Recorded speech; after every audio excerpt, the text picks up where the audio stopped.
ఒక్క చుక్క నీళ్లు పోయకుండా టమాటో వేయకుండా గ్రేవీ ఎలా వస్తుందండి చికెన్లో అయినా మటన్లో అయినా? ఏంటి మీకు లాజిక్ తెలుసా? అంటే మామూలుగా ఇప్పుడు చికెన్ని మనం అన్నంలో కలుపుకునేలా గ్రేవీ కాస్త ఉంటే బాగుంటుంది అనుకుని మనం నీళ్లు పోస్తాం, లేదా ఓన్లీ టమాటోస్ వేసి అంతో కొంత గ్రేవీ కష్టపడి తీసుకొస్తాం. మరి టమాటో చాలా మంది ఇష్టపడరు చికెన్ లో, అండ్ సేమ్ వాటర్ కూడా. ఇవి రెండు లేకుండా ఇవి వేస్తే వచ్చే టేస్ట్ కంటే కూడా ఎక్కువ గ్రేవీతో చాలా అంటే చాలా టేస్టీగా చికెన్ గ్రేవీని మనకు నార్మల్ గా దొరికే స్పైసెస్ తో నేను నిలదీసి ఫ్రై చేశాను. మీరు ఒకసారి నా మాట విని ఇలా ట్రై చేసి చూడండి. మొన్న ఎందుకో ఫ్యామిలీతో జూ పార్క్ వెళ్ళినప్పుడు హడావిడిగా చేశాను చికెన్ చిట్టి ముత్యాల పులావ్తో. అబ్బాబాబా మామూలు అప్రిసియేషన్ కాదు. పెద్ద స్టీల్ క్యాన్ లో 4 కేజీల చికెన్ చేసుకొని వెళ్తే యాక్చువల్ గా చెప్పాలంటే అందరూ కసితీరా ఆకలితో ఆల్మోస్ట్ అందులో పీసెస్ అన్ని తినేశారు రాక్షసుల్లాగా. కానీ గ్రేవీ చాలా మిగిలిపోయింది. గ్రేవీ టేస్ట్ వాళ్ళకి అర్థమయ్యేసరికి పాపం వాళ్ళ కడుపులు నిండిపోయాయి. సో మిగిలిన గ్రేవీ ఏం చేశారో తెలుసా? చెప్తాను, ముందు ప్రాసెస్ చూద్దాం రండి. హలో పిచ్చకిస్తా క్రేజీ ఫుడ్ లవర్స్, ఏంటి ఈ మాట అనలేదని ఎదురు చూస్తున్నారా? మీ క్రేజీనెస్ ఏంటో ఈ రెసిపీ మీరు చేసుకొని ఫోటో కొట్టి ఇన్స్టాగ్రామ్ లో నన్ను ట్యాగ్ చేసి మీ ఒపీనియన్ చెప్తారు కదా, అప్పుడు చూస్తాను. Let's start the recipe. నేను 2 కేజీల చికెన్ చేస్తున్నాను. ఒక 6 మంది ఉన్న చోట సూపర్ గా సరిపోతుంది రాత్రికి కూడా. అండ్ నెక్స్ట్ డే మార్నింగ్ కి అడుగుది బొడుగుది ఉంటుంది కదా, హ్యాపీగా ఏ ఇడ్లీలోకో దోశల్లోకో ఎంజాయ్ చేసేయచ్చు. 40 గ్రాముల సైజ్ తో పీసెస్ చేసుకోవాలను. మీకు ఈ టేబుల్ స్పూన్స్ తో మెజర్మెంట్ చూపిస్తాను. ఉప్పు 2 కేజీల చికెన్ కాబట్టి 3 ఫుల్ టేబుల్ స్పూన్స్ వేస్తున్నాను. మీరు కావాలంటే ఉప్పు తక్కువ వేసుకోవచ్చు. పసుపు ఆల్మోస్ట్ ఒక 1 టేబుల్ స్పూన్ నిండా వేసాను. టేబుల్ స్పూన్ కి కాస్త తక్కువ వేసుకోవచ్చు కావాలంటే. 4 టేబుల్ స్పూన్ నిండా కారం వేస్తున్నాను. ఈ 3 వేసాక ఫస్ట్ ఈ తిరంగా జెండా కలర్స్ ని కలిపేద్దాం. గట్టిగా కలిపేసుకొని, రే ఈ టేబుల్ ఒకటే ఊగుతుంది, కాస్త ఫిట్ చేయండి రా బాబు. ఓకే గాయ్స్, ఆ ఊగుడికి నాకు ఏం సంబంధం లేదు. నేను నిన్ననే చెప్పాను వాడికి టైట్ చేయమని. బాబీ చాలా బిజీ కదా. కలిపేశాక జస్ట్ 2 నిమిషాలు వెయిట్ చేసి 1/2 కేజీ పెరుగు, ఎస్ పెరుగే. నేను వేసే పెరుగు క్వాంటిటీ చూస్తే దీని పేరు పెరుగు చికెన్ అని పేరు పెడతారు ఎవరైనా. అంత పెరుగు వేస్తారా బాబీ గారు అని ఆశ్చర్యపోకండి. మామూలుగా చికెన్ లో పెరుగు వేసే కాన్సెప్ట్ అయితే 150 గ్రామ్స్ 200 గ్రామ్స్ వేస్తారు, అది కూడా 1 కేజీకి. మరి ఇంత ఎందుకంటే నేను కేజీకి 250 గ్రామ్స్ వేసాను మొన్న, అది నాకు బాగా గుర్తుంది. సో ఇప్పుడు మనం చేసేది 2 కేజీస్ చికెన్ తో కదా, అందుకే ఎగ్జాక్ట్లీ డబుల్ వేసాను. పెరుగు వేసాక మొత్తం ఉండల్లాగా లేకుండా స్మాష్ అయిపోయేలా ప్రాపర్ గా కలిపేసుకోవాలి. చూడండి, ప్రాపర్ గా కలిపేశాక 2 గంటలు అలా వదిలేయండి. మ్యారినేట్ చేసిన 1.5 అవర్ తర్వాత కుండలో కుంపటి పెట్టేద్దాం. 2 కేజీల చికెన్ కాబట్టి కేజీకి 4 టేబుల్ స్పూన్ చొప్పున 2 కేజీలకి నేను 8 టేబుల్ స్పూన్స్ ఆయిల్ వేస్తున్నాను. కొద్దిగా హీట్ అయ్యాక యాలుకలు 4, లవంగాలు 8, చెక్క 2 ఇంచులు క్రష్ చేసి వేసుకోవాలి.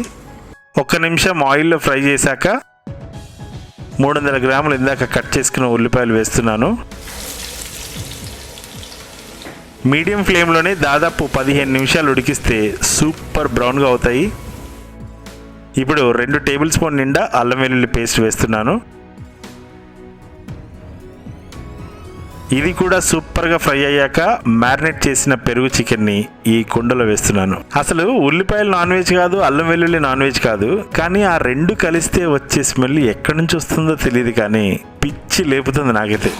సో ఇది చూసారు కదా, కాస్త పచ్చిగా ఉన్న చికెన్ వేడివేడి ఆయిల్లో మొత్తం కలిసేలాగా అటు ఇటు తిప్పేసి, చూసారా నీళ్లు ఎలా ఊరుతున్నాయో? ఇలా నీళ్లు ఊరటం స్టార్ట్ అయిన తర్వాత అదే మీడియం ఫ్లేమ్ లోనే అలా ఒక 5 మినిట్స్ వదిలేద్దాం.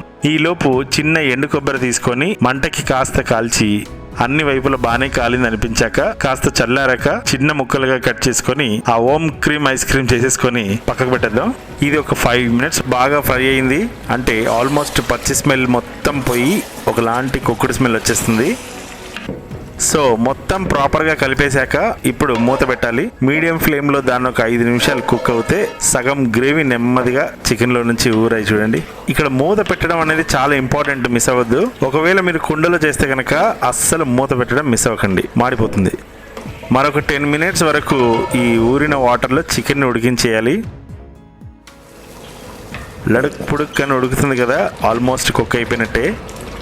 ఇప్పుడు ఈ గ్రేవీని కాపాడుకొని దీంట్లో జీలకర్ర పొడి 1 టీ స్పూను, ధనియాల పొడి 1 టేబుల్ స్పూన్ వేసి కాస్త కలిపేయాలి. మళ్ళీ ఒక 3 మినిట్స్ మీడియం ఫ్లేమ్లో కుక్ అయ్యాక ఇందాక కొబ్బరి కాల్చుకున్న పొడి ఉంది కదా, అది ఇందులో వేసేస్తున్నాను. ఆహా, దీంతో స్టార్ట్ అవుతుందండి స్మెల్. చూడండి ఆయిల్ తేలింది లైట్ గా. ఇప్పుడు దీంట్లో Badshah masala 1 tablespoon, Everest chicken masala 2 ప్యాకెట్లు. ఎందుకంటే చికెన్ 2 kgs కదా, అందుకని అస్సలు కాంప్రమైజ్ అవ్వకుండా మసాలా మొత్తం వేసేసి ఒక్కసారి కలిపేసి ఒక 4 పచ్చిమిరపకాయలు చీలికలు వేసేసి కలిపేసుకోవటమే. కారం, గరం మసాలా, పచ్చిమిరపకాయలు ఇవన్నీ నిజంగానే పిచ్చెక్కిస్తా బాబీ స్టైల్లోనే స్పైసీనెస్ పిచ్చి పీక్స్ లో ఉంటది. గ్రేవీ చూసారు కదా, ఒక్క చుక్క నీళ్లు పోయలేదు. ఇక పెరుగులో ఉన్న వాటర్ కంటెంట్ అంటారా, ఎప్పుడో ఆవిరైపోయి ఉంటుంది. మరి ఇదంతా ఎక్కడి నుంచి వచ్చింది చెప్తానని చెప్పాను కదా. ఏం లేదండి, చికెన్ ని మనం హోల్ కుకింగ్ టైంలో అట్లీస్ట్ 60% మనం మూత పెట్టి ఉడికిస్తే అస్సలు వాటర్ పోయాల్సిన అవసరం లేదు. ఇంకో విషయం ఏంటంటే టొమాటోస్ వేసేది యాక్చువల్ గా గ్రేవీ కోసం కాకపోయినా కొందరికి టొమాటోస్ నుంచి వచ్చే ఆ టాంజినెస్ అంటే చాలా ఇష్టం, అందుకే టొమాటోస్ వేస్తారు. ఇది వరకు రెసిపీస్ లో నేను కూడా వేసాను కదా. అంతే. ఇక ఇప్పుడు బాబీ ఫైనల్ టచ్ కొత్తిమీర. మీరు మట్కా చికెన్, మసాలా చికెన్, కొండ చికెన్, పెరుగు చికెన్ ఏమైనా పేర్లు పెట్టండి, కానీ ఇది యమ్మీగా ఉంది అనేది నిజం, నమ్మండి. అలాగే నేను కూడా నమ్ముతున్నాను. మీరు కూడా ఈ రెసిపీ చేసుకొని మీకు నచ్చితే లైక్ కొట్టి మీ విలువైన కమెంట్ ని కింద రాసి సబ్స్క్రైబ్ చేసుకోకుంటే కనుక దయచేసి సబ్స్క్రైబ్ చేసుకోండి. మంచి మంచి రెసిపీస్ ని మిస్ అవ్వకుండా, అలాగే ఈ బాత్రూమ్ సింగర్ పాడే సాంగ్స్ ని కూడా ఎంజాయ్ చేస్తూ అది అలా నవ్వాలి. ఉరుములు నీ మూవలై, మెరుపులు నీ నవ్వులై, తొలకరి మేఘానివై రాలివేని, పరుగులు నీ గానమై, తరగలు నీ తాళమై, చిలిపిగా చిందాడవే కిన్నెరసాని, కాలానికే కాలాడక ఆగాలి నువ్వు ఆడే వేళ, అది చూడగా మనసాగాక ఆడాలి నీతో నింగి నేల, తకదిమి తాళాలపై తలుకుల తరంగమై, చిలిపిగా చిందాడవే Kinnerasani. Wow, what a song man, mind blowing కదా. సారీ ఏమైనా నేను అపశృతులు పాడింటే నన్ను క్షమించండి దయచేసి. Okay guys, I hope you enjoyed a lot and please subscribe చేసుకోవడం మర్చిపోవద్దు. మరెన్నో సూపర్ డూపర్ రెసిపీస్ కోసం. See you in the next video. I love you all. I love you. I love you. I love you.